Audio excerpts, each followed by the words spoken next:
Assalamualaikum warahmatullahi wabarakatuh. Di sini kami dari kelompok 6 akan mempresentasikan tugas motor daya yang berjudul komponen dan efisiensi transmisi daya.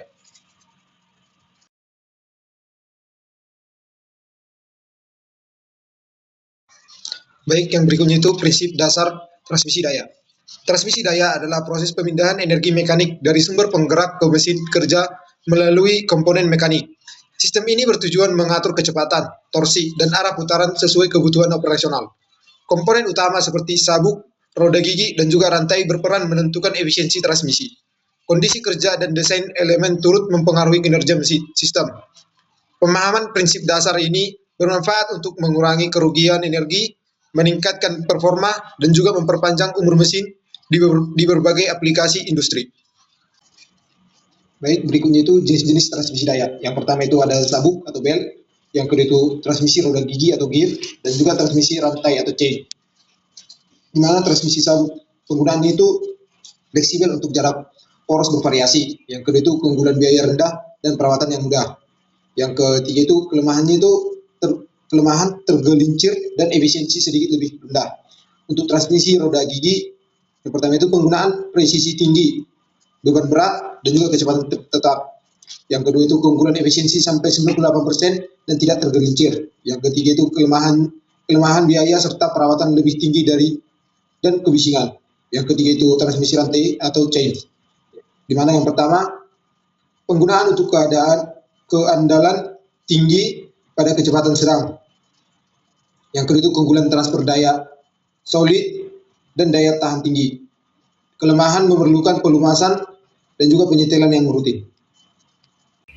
Selanjutnya saya akan membahas tentang transmisi sabuk, yang dimana transmisi sabuk itu berfungsi memindahkan daya melalui gesekan antara sabuk dan puli. Yang kedua itu karakteristik utama meliputi redaman getaran, fleksibilitas posisi antar poros, dan kemudahan penggantian komponen.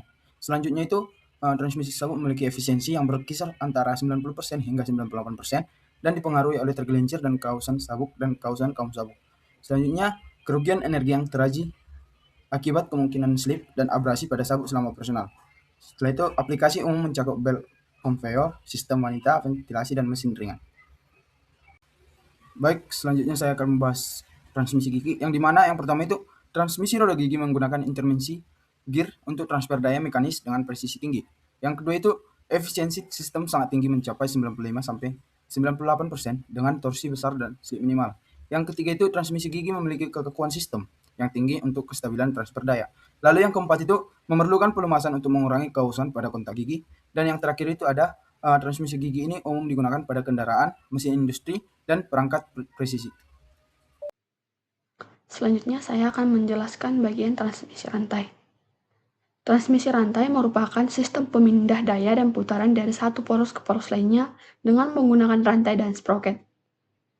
Sistem ini bekerja dengan cara mata rantai mengait pada gigi sprocket sehingga putaran dari poros penggerak dapat diteruskan ke poros yang digerakkan. Karena menggunakan kaitan mekanis langsung, transmisi rantai kuat dan andal untuk memindahkan daya yang besar. Kemudian, komponen utama dari transmisi rantai yaitu sprocket penggerak, rantai, sprocket yang digerakkan, dan poros serta bantalan. Yang dimana rantai ini berfungsi untuk menyalurkan daya. Sprocket meneruskan putaran poros, sedangkan poros dan bantalan menjaga agar sprocket dapat berputar dengan stabil. Keunggulan dari transmisi rantai yaitu kemampuannya memindahkan daya yang besar dengan slip yang sangat kecil. Sistem ini dapat digunakan pada jarak antar poros yang bervariasi dan tetap stabil meskipun menerima beban berat, sehingga banyak digunakan pada mesin yang membutuhkan kekuatan tinggi. Kemudian, efisiensi transmisi rantai yang cukup tinggi, yaitu sekitar 95 hingga 98%. Efisiensi ini dipengaruhi oleh pelumasan, ketegangan rantai, dan kondisi komponen. Jika dirawat dengan baik, kehilangan energi dapat diminimalkan. Kemudian perawatan transmisi meliputi pelumasan rutin, penyetelan ketegangan rantai, serta pemeriksaan kondisi rantai dan sprocket secara berkala. Yang dimana perawatan yang baik akan menjaga kinerja sistem dan memperpanjang umur pakai. Transmisi rantai ini banyak digunakan dalam kehidupan sehari-hari dan dunia industri, seperti pada sepeda, sepeda motor, dan mesin industri lainnya. Berikut tabel efisiensi transmisi.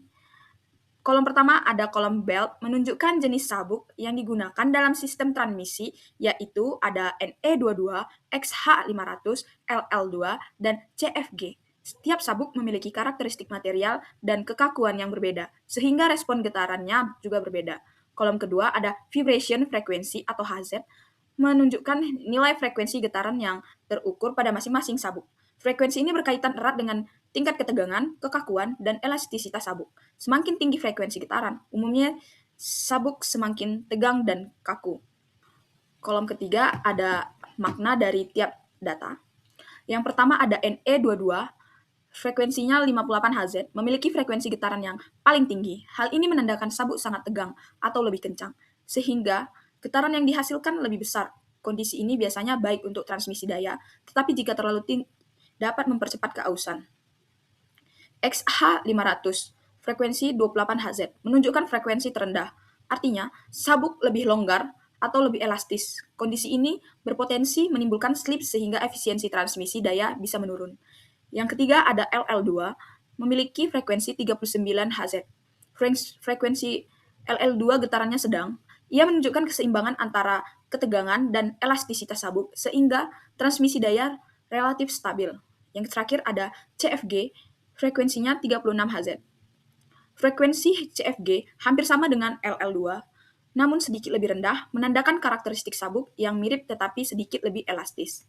Dalam analisis kesalahan pengukuran, rata-rata aritmatika digunakan sebagai nilai estimasi hasil pengukuran, sedangkan simpangan baku digunakan untuk menggambarkan besaran kesalahan atau ketidakpastian pengukuran. Di sini saya akan menjelaskan bagian rumus transmisi. Yang pertama, transmisi rasio putaran atau tanpa slip. Prinsip kesetimbangan kecepatan linear sabuk, rasio transmisi antara puli penggerak dan yang digerakkan dinyatakan dengan rumus I sama dengan N1 per N2 sama dengan D2 per D1, di mana N1 dan N2 ini merupakan putaran puli penggerak dan yang digerakkan. Sedangkan D1 dan D2 merupakan diameter puli penggerak dan yang digerakkan. Artinya, semakin besar diameter puli, semakin kecil putarannya, dan begitu pula sebaliknya. Yang kedua, slip sabuk. Slip sabuk ini merupakan kehilangan kecepatan yang terjadi akibat adanya gesekan yang tidak sempurna antara sabuk dan puli. Dapat dinyatakan dengan rumus S sama dengan V1 dikurang V2 per V1 dikali 100%, di mana V1 merupakan kecepatan sabuk pada puli penggerak, dan V2 kecepatan sabuk pada puli yang digerakkan. Semakin besar nilai slip, semakin besar pula kehilangan energi dalam sistem transmisi. Yang ketiga, daya yang ditransmisikan. Daya yang ditransmisikan oleh sistem sabuk dapat dihitung menggunakan selisih tegangan sisi kencang dan kendur dikalikan kecepatan sabuk, yaitu Pi sama dengan T1 dikurang T2 kali V, di mana Pi adalah daya yang ditransmisikan, sedangkan T1 adalah tegangan sisi kencang dan T2 adalah tegangan sisi kendur, dan V merupakan kecepatan sabuk. Semakin besar selisih tegangan dan kecepatan sabuk, maka daya yang dapat ditransmisikan juga semakin besar. Kemudian selanjutnya rasio tegangan atau hukum Ethel-Wayne. Hubungan antara tegangan sabuk pada sisi kencang dan sisi kendur dijelaskan dengan hukum Ethel-Wayne sebagai berikut. T1 per T2 sama dengan E pangkat mu dikali alfa, yang dimana mu adalah koefisien gesek antara sabuk dan puli, sedangkan alfa adalah sudut lilit sabuk pada puli atau dalam radian. Rumus ini menunjukkan bahwa semakin besar koefisien gesek dan sudut lilit, maka perbedaan tegangan antara sisi kencang dan kendur akan semakin besar, sehingga daya yang dapat ditransmisikan juga akan semakin meningkat. Selanjutnya, rumus efisiensi transmisi sabuk, yang dimana rumus efisiensi ini P out per P in dikali 100%.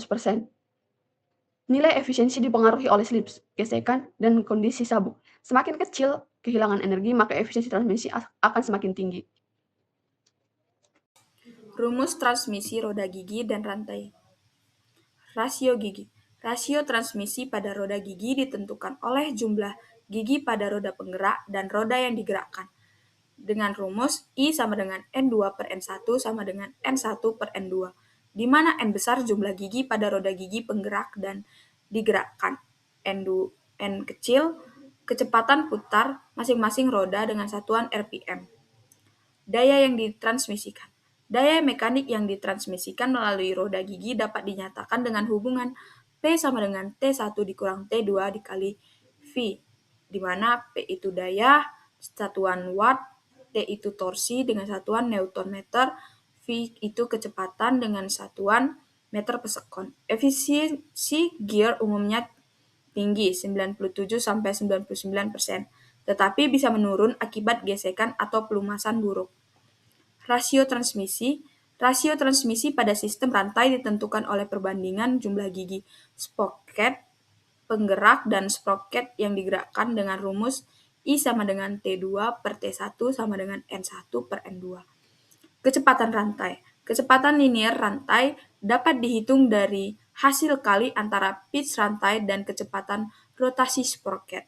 Dinyatakan dengan V sama dengan P kali N1 kali T1 per 60.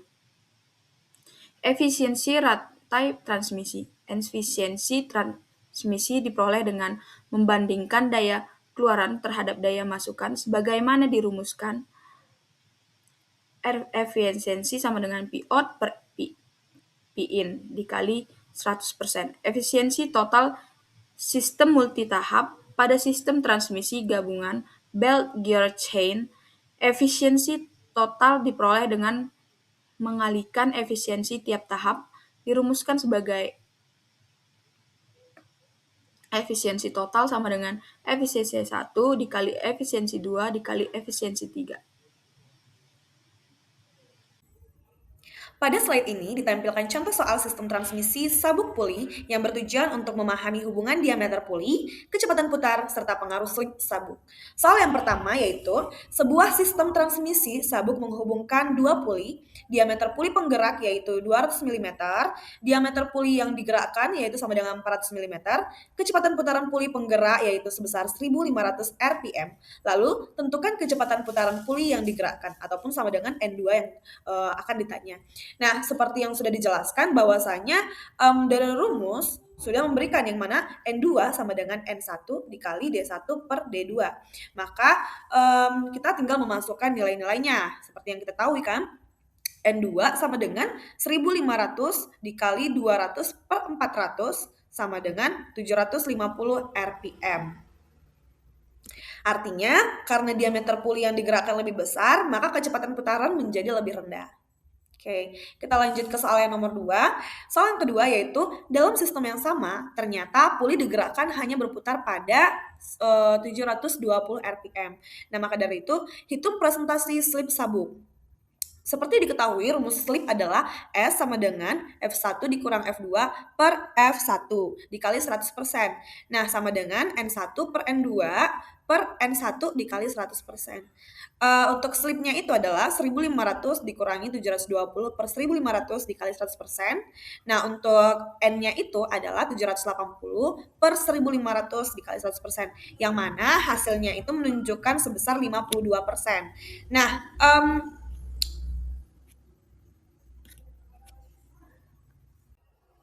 berdasarkan pembahasan yang telah disampaikan, dapat disimpulkan bahwa sistem transmisi mekanis berperan penting dalam menyalurkan daya dari sumber tenaga ke beban secara efektif. Nah, komponen-komponen seperti poros, roda gigi, kopling, sabuk, dan puli itu memiliki fungsi yang saling berkaitan dalam menentukan kecepatan, torsi, serta efisiensi sistem transmisi. Nah, efisiensi transmisi daya sangat dipengaruhi oleh desain sistem, kondisi komponen, serta adanya kerugian mekanis seperti gesekan dan slip.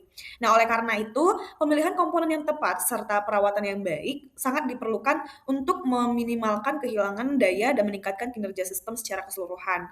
Dengan sistem transmisi yang dirancang dan dirawat dengan baik, penyaluran daya dapat berlangsung secara optimal dan efisien.